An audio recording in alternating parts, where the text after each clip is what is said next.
Babalik na natin yung mga bulitas. Kailangan may balik natin sa tamang location. Ito guys, importante nito guys kasi napakaraming bulitas nito. Ang bulitas nito guys, 11 pesos na bulitas. Meron siyang isang bulitas na plastic guys. Ito. At saka meron siyang bulitas guys na relief valve. Meron po siyang spring. Yan guys. Tatandaan ninyo ang location. Kaya guys, isinisure ko po sa inyo kung ano yung nalalaman ko sa pag-assemble ng transmission. Nang sa ganon, kahit papano, meron makatulong man lang ako sa inyo kung gusto nyo yung matuto sa pagbubuo ng automatic transmission. Kung mapapansin nyo, nung unang vlog po natin, nung binaklas natin, pinakita po natin yung clearance ng clutch. Napakababa niya masyado. So ngayon, kung mapapansin nyo, ayan, mataas na siya kasi napalitan natin ng bagong clutch. Dito nyo nailagay, maling position. Guys, pwedeng kumalas yung clutch habang tumatakbo yung transmission at pwedeng panggalingan ng pagkasunog. Napaka-importante na habang bumubuo kayo ng transmission, sisiguraduhin na natin yung pressure, na solid yung pressure para hindi po tayo nagkakaroon ng internal leak na pwedeng panggalingan ng pagkasunog ng clutch lining. Kung mapapansin nyo, meron siyang butas dito guys. Ito pinaka main supply ng langis. So, titistingin natin sila guys sa hangin lang ang gagamitin natin. Titingnan natin kung maganda ang talo ng piston ng center support. Pagka wala pong wave na ganito, pinanggagalingan po yan ng saldag. Nagkakaroon siya ng shift shock pagka in-engage mo ng drive.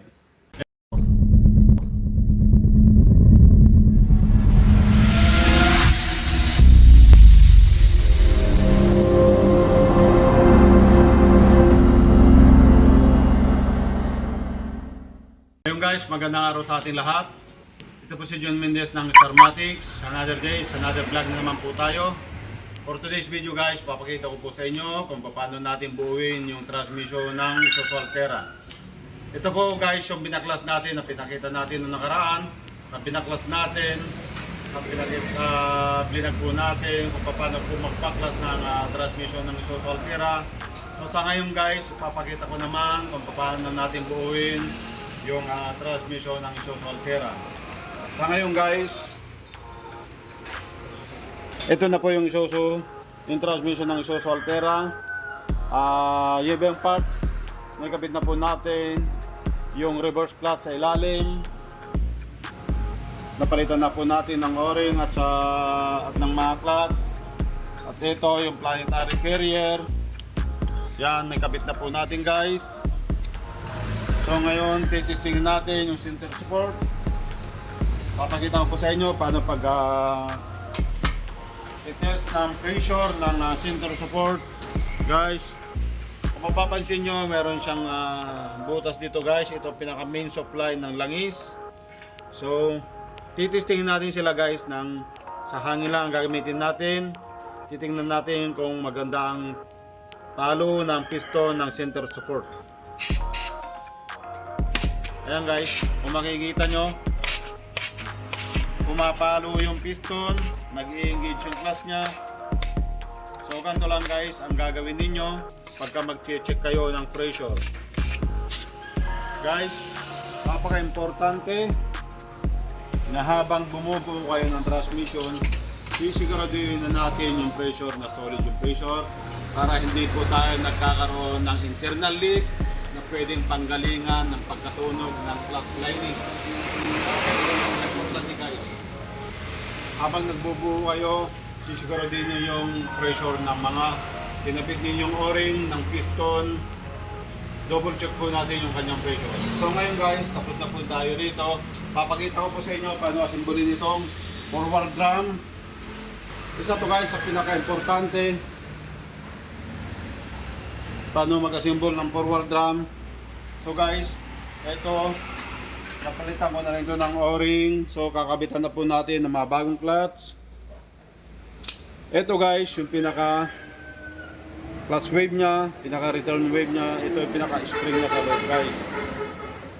Ito guys, papakita ko lang sa inyo. Pagka wala pong wave na ganito, pinanggagalingan po yan ng saldag. Nagkakaroon siya ng shift shock pagka in-engage mo ng drive. So guys, ang position nito mas okay. Okay siya na pataob. Pwede naman po siyang patihaya, pwede rin pataob. So sa akin guys, mas choice ko na ilagay na pataob. Ayan.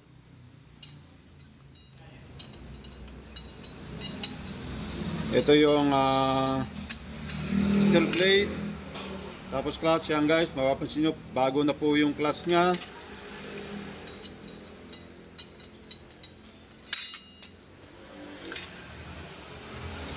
Clutch, pressure plate,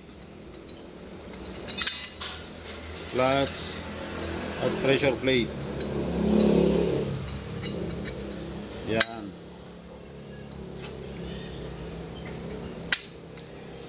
Habang nagsasalansan tayo ng clutch guys, lagi ninyong titignan yung pinaka-clearance ng clutch.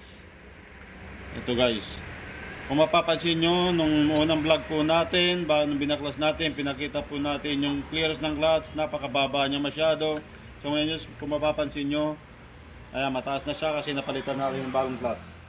At ito guys, yung location ng clutch niya guys, sa Isuzu Altera, meron tamang posisyon yung lock ng clutch. Ito guys, napapansin nyo to, ito, dito nyo rin ipupwesto yung pinakadulo ng lock nya guys.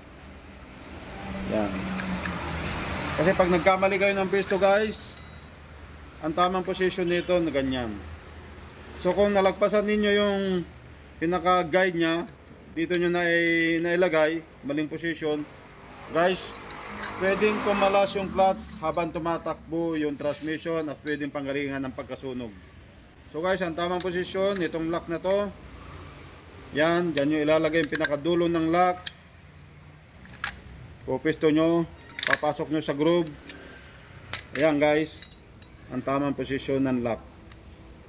Okay, napansin nyo guys, yan, eksakto lang yan. So yung mapapansin yung clearance nya guys, okay siya ang clearance, standard clearance lang siya.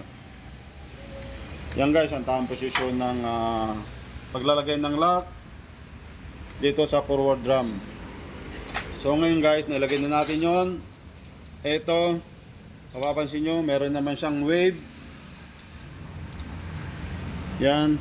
So pataob na naman guys ang paglalagay ko. Guys, disclaimer lang Ito, diskarte ko, pinapakita ko sa inyo yung diskarte ko sa pagbubuo ng transmission. Kung ano po yung diskarte ninyo, mas magaling kayo bumuo ng transmission, diskarte ninyo yan guys. Ito guys, kung ano lang yung diskarte ko. Maraming nagko-comment guys. Maraming nagko-comment sa atin, sinasabi na mali yung diskarte ko. Lalo na guys, yung naglinis tayo ng throttle body. Yan guys. May mention ko guys, nung naglinis tayo ng throttle body, sinabi ko doon na disclaimer lang po, kung ano yung diskarte ko, yun lang ipapakita ko. Guys, maraming nag-comment, maraming nag-react. Maraming salamat sa pag-react ninyo. Guys, kung ano yung diskarte nyo yun guys. Sa trabaho ng mekaniko, pare-parehas lang tayo ng trabaho sa pagmi-mekaniko, magkakaiba lang tayo ng diskarte. Tandaan nyo yun guys, magkakaiba tayo ng diskarte. Kung ano yung diskarte nyo, hindi ko alam. Kung ano yung diskarte ko, i-share ko lang po sa inyo. So kung mas magaling kayo guys, sa diskarte ninyo, mas maganda i-share din ninyo sa gustong matuto. Ganun lang tayo guys. Hindi tayo nagpapagalingan dito, kundi nagbibilan tayo ng kaunting kaalaman sa gustong matuto guys. So disclaimer lang guys, ang pinapakita ko po sa inyo kung paano ako magtrabaho, kung paano yung diskarte ko sa pagtatrabaho. Okay guys, tuloy na po natin. So yung guys, naipakita natin yung clutch yung wave nito, pataob po siya. Although pwede siyang patihaya, pero mas choice ko nga yung pataob.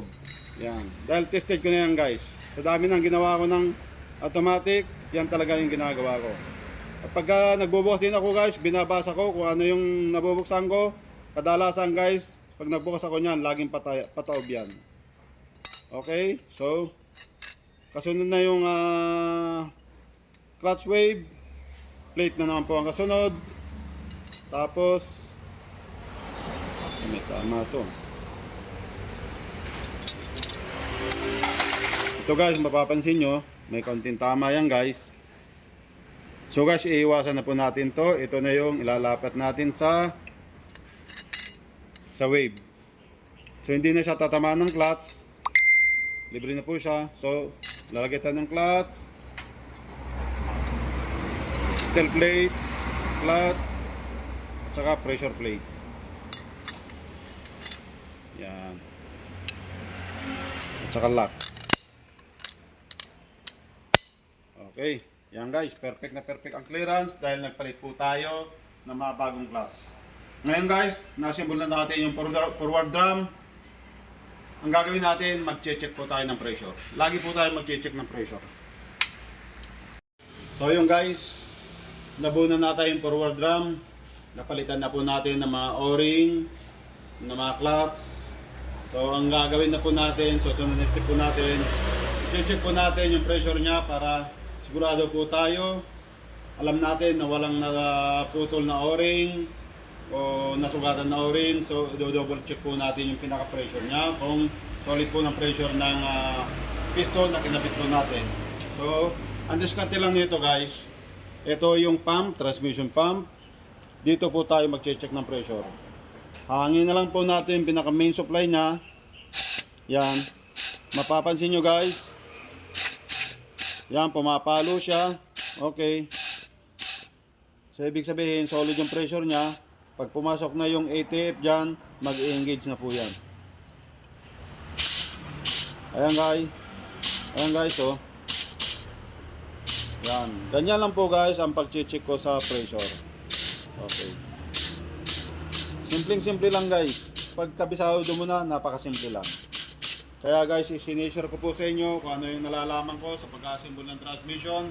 Nang sa ganon, kahit papano, meron makatulong man lang ako sa inyo kung gusto nyo yung matuto sa pagbubuo ng automatic transmission. So guys, ganun lang kasimple. So isasalpat na po natin sa housing.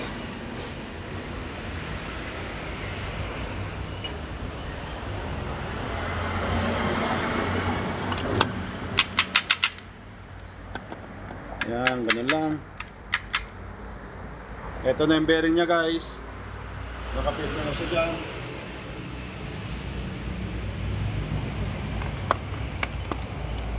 Okay.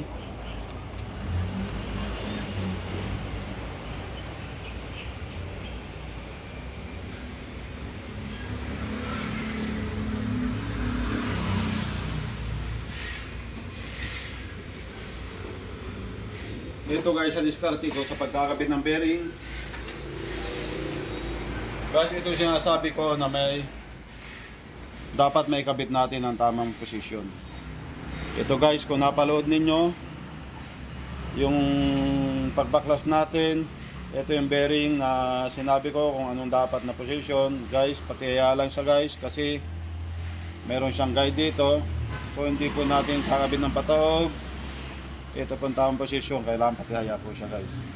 Ang gagawin lang po natin para hindi siya malaglag, didikita lang po natin ng Vaseline. Yan guys. Yan.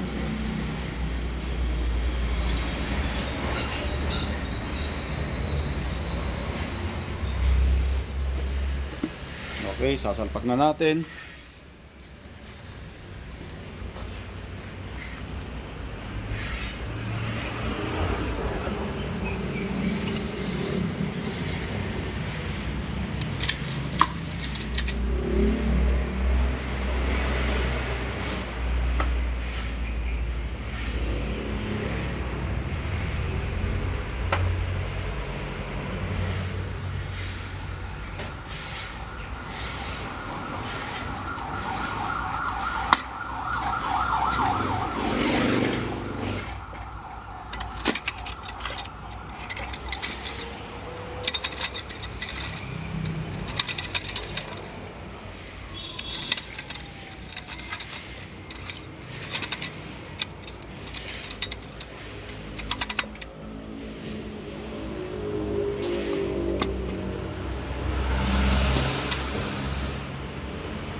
Ayan guys, nakalapat na.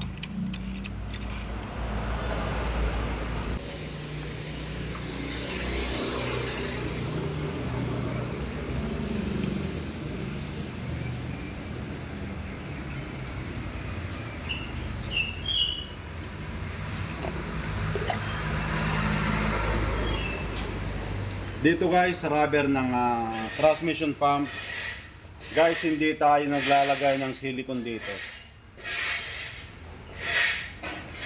Lalagyan lang po natin yan ng padulas para pag pinasok po natin, hindi po masugatan yung pinaka o-ring nya, para hindi po magkaroon ng tagas ng ATF. Ito guys, yung transmission pump ng Altera. Kung napanood nyo guys yung unang vlog natin kung paano po natin binaklas yung transmission pump, punong-puno po ng silicone dito. So maling-mali guys na maglalagay tayo ng silicone dito. Hindi po advisable na maglagay tayo ng silicone sa transmission pump. So nakita kong unang gumawa guys, hindi ko alam kung sino yung gumawa. Guys, kaya siya naglagay ng silicone dito dahil nga po luma po yung ginamit niyang o-ring. Ito po yung guys, kung mapapansin nyo, puro silicone ang ginamit niya. Ang purpose niya, bakit naglagay siya ng silicone, ay para matrap niya yung tagas ng ATF. So guys, doon pa lang maling-malay na guys. Tatandaan nyo guys, huwag na huwag tayo maglalagay ng silicone dito. Guys, maling-mali po yung ganon. Huwag nyo pong gagayahin guys. Sa akin lang, sinishare ko lang po sa inyo kung paano tayo magtrabaho, kung paano po tayo kalinis gumawa.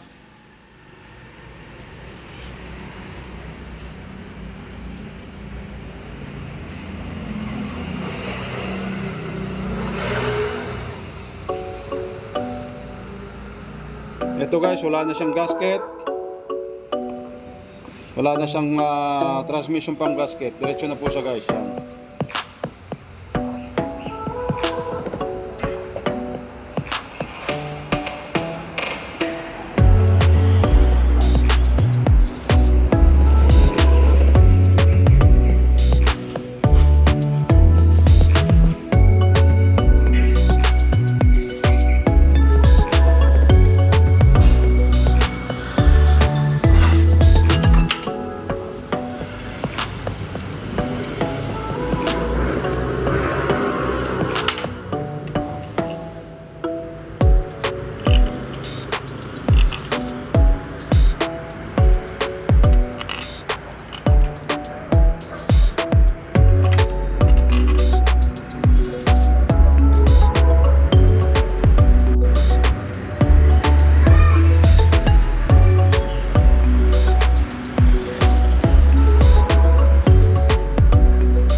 Ayan guys, ilalagay na natin yung bill housing nya.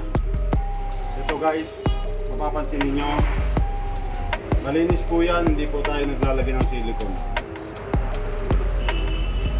Yan, diretso na po yan guys. Kasi bago naman yung rubber na nilagay natin, so hindi na natin kailangan maglagay ng silicone.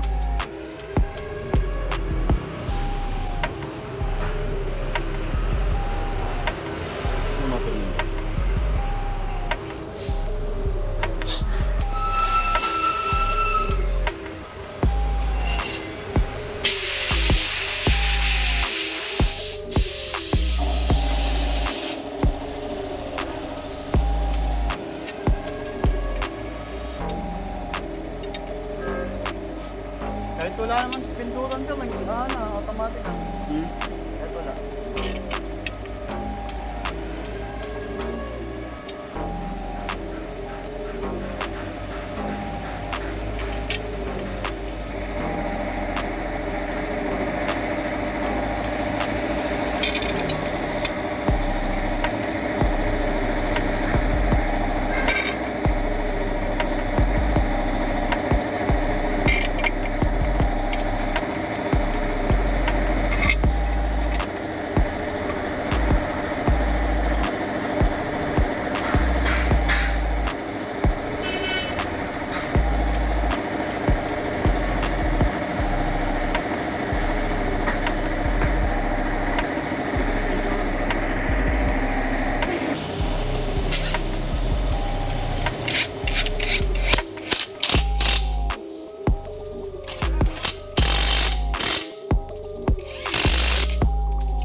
Yan. So guys, ito ang pinaka-importante sa lahat. Guys, ito ang valve body ng Isuzu Altera. Guys, papakita ko po sa inyo kung saan ang location ng mga bulitas. Guys, napaka-importante nito guys kasi napakaraming bulitas nito. Ang bulitas nito guys, 11 pieces na bulitas. Meron siyang isang bulitas na plastic guys. Ito. At saka meron siyang bulitas guys na relief valve. Meron po siyang spring. Yan guys.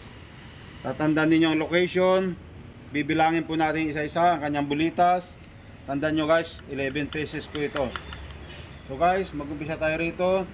1, 2, 3, 4, 5, 6, 7, 8, 9, 10, 11. Ayan guys, 11 pieces yan. Pinakatatandaan nyo guys, itong may spring. Ayan guys, oh. So malalim siya guys. Malalim yung butas niya. So understood na yun guys, dyan ang location ng spring. Spring sa bulitas. So kaya ito, bibilangin natin. 1,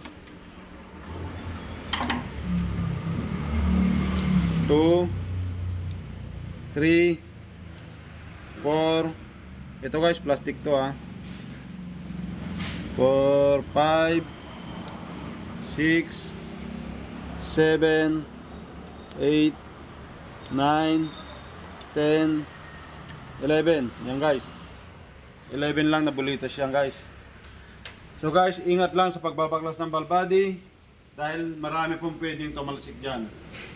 So itatabi natin guys yung kanyang bulitas. Guys, sa paglilinis ng ball body, ito lang sekreto guys. Tatagilid nyo muna na ganon.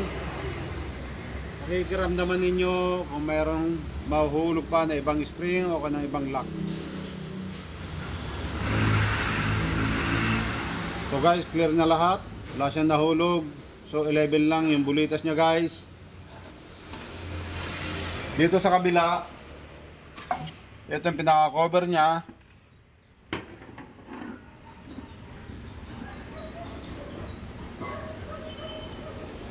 Guys, wala na siyang bulitas dito. Pero meron siyang strainer.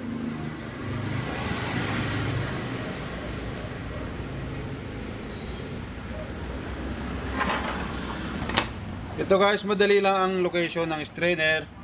Kung makikita nyo to mga shift solenoid valve, ito yan guys. Yung shift solenoid valve, kahiliran niya strainer. Dito yan nakapesto guys. Ito strainer. Dito yung nakapesto. Kahilera lang yan guys ng mga solenoid valve. Ito yung mga solenoid valve nya. Yan. Ito guys yung mga solenoid valve. So ang location ng strainer, dito lang din siya. Okay guys. Sana makuha nyo lahat. Matandaan ninyo para hindi kayo ma-encounter nyo yung ganitong ball body guys, hindi na kayo maliligaw.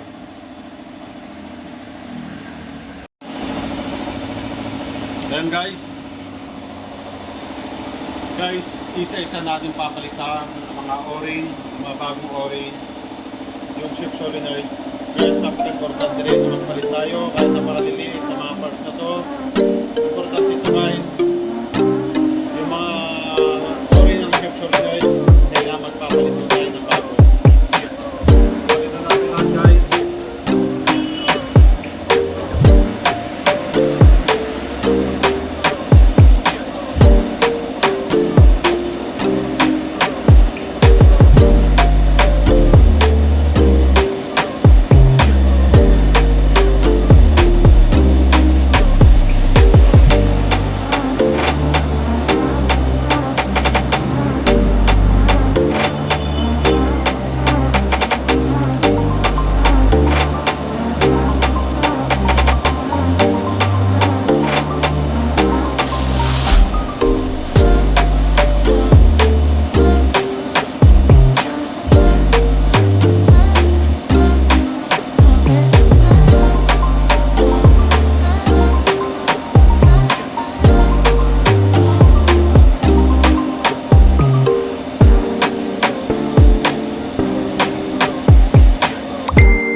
valve body valve. So walang stock up. Ngayon bubuuin natin. Nalinisin na natin yung valve body. Nasikat na natin yung mga pressure valve. So wala siyang stock up o kay mga spring niya. So this step natin guys, bubuuin na natin.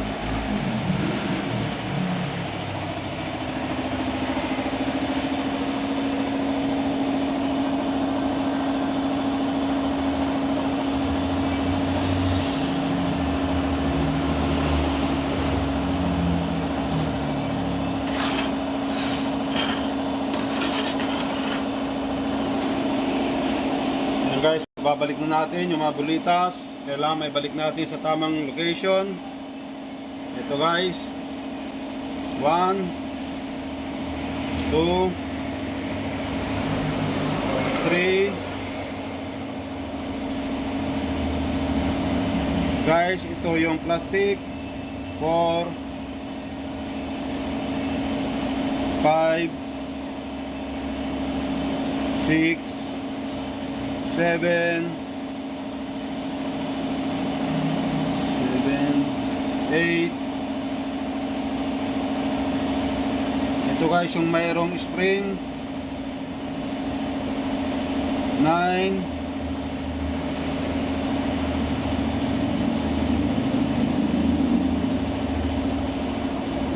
10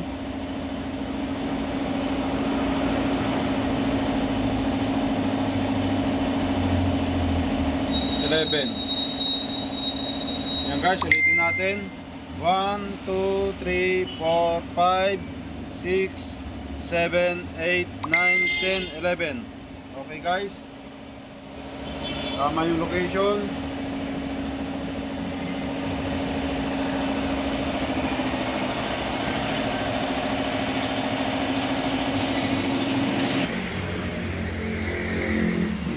So yun guys, ano? Okay na location ng ating mga bulitas. So ang gagawin natin guys, kagaya ng lagi kong sinasabi, pagka nagkakalibrate tayo ng valve body, guys, yung mga bulitas, para maiwasan nating malaglag, lagi natin po proteksyonan yan guys. Didikitan na natin para sigurado tayo guys na hindi tayo mahulugan ng bulitas. Ito naman guys, nilalagay ko na to, itong Vaseline petroleum jelly. Guys, wala namang kaso sa valve body to, dahil pagka pinasok po ng langis yan, madali po siyang matunaw. Tunaw po siya kagad. Kaya napaka safety po na mayroon siyang petroleum jelly, nang maiwasan natin na malaglag yung bulitas, at maiwasan natin na lumipat ng ibang location nang hindi tayo makaproblema sa valve body. So guys, lahat ng gawa natin, sisiguraduhin po natin lahat na perfect, na hindi po tayo pwedeng magkamali o sumablay. Dahil guys, kaunting pagkakamali lang guys, pwedeng masunog ulit yung mga tinabit nating bagong clutch. Siya nga pala guys, mayroong tumawag sa ating kahapon from Mindanao. Meron din po siyang Isuzu Altera. So guys, sir, shout out sa iyo. Itong video na ito para po sa iyo, dahil parehas po kayo ng sasakyan. Yung pinoproblema po ninyo na lagi nagsusunog ng third gear, sir, mag-focus po kayo sa valve body, dahil pwede nyo pong masolve yung problema ninyo pagka na-perfect nyo po yung valve body.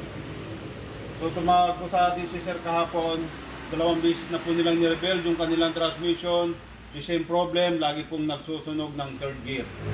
So binigyan po natin ng kaunting advice, at sana panoorin mo ng maigi itong pagkakalibre ko ng valve body, dahil malaking tulong po sa inyo to, sir, sa inyong sasakyan.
Yan guys, mapapansin nyo, ball body plate, dito po ang location ng strainer. Dito yan guys, katapat po niyan, dito yan. Ito na po yung katapat niya guys.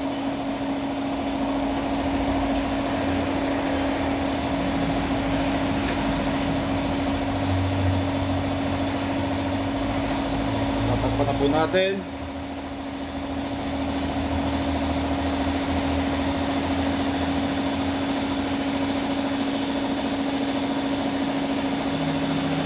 Yan.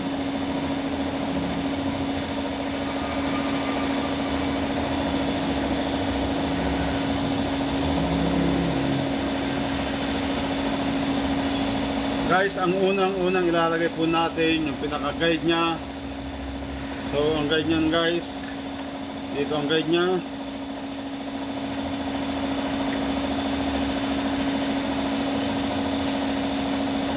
Dito.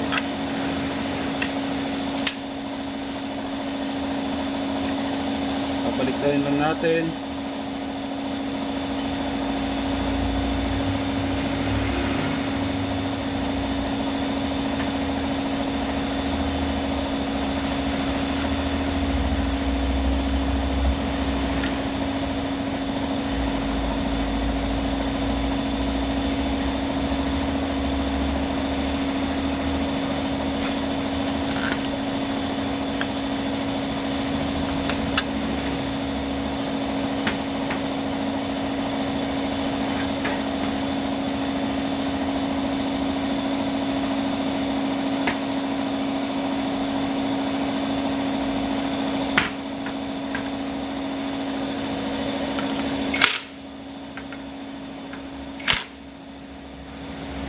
Ayan guys, nasimulan natin yung balbade, nalagyan na natin ng guide.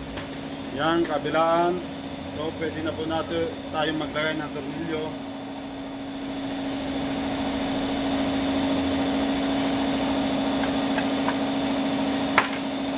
Natin yung solenoid.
Guys, sinapag na natin yung ball body at kumpletuhin na natin ng bolt.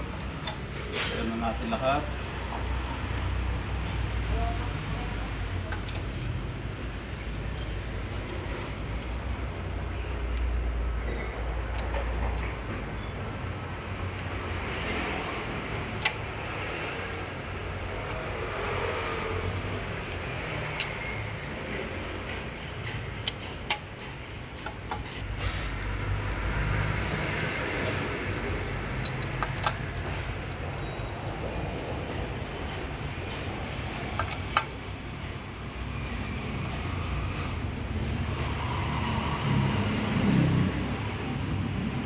Guys, tamang higpit lang. Huwag masyadong mahigpit.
Yan guys, sisiguraduhin natin yung mga socket connector nya na huwag makakalimutan papunta sa shift solenoid. Yan, okay.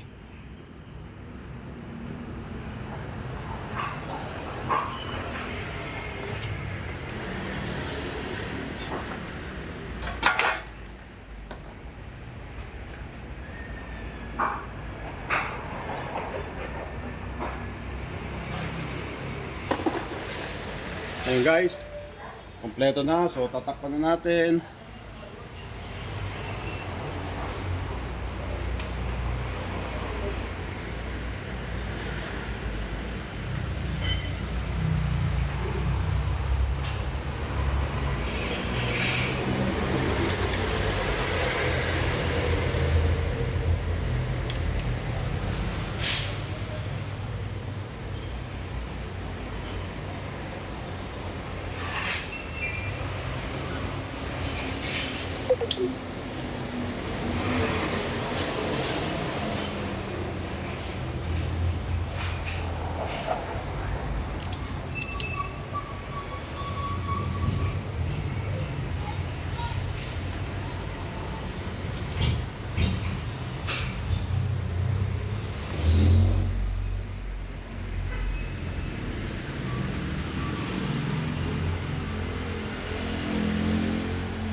Kakabit tayo guys ng output sensor.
Guys, natapos na natin na nirebuild yung transmission ng Nissan Altera. Guys, maraming salamat sa panonood. Sana may natutunan kayo paano mag-control ng automatic transmission. Guys, ini-invite ko po kayo na mag-share, mag-follow at mag-subscribe sa FB page ng Starmatic at sa ating YouTube channel.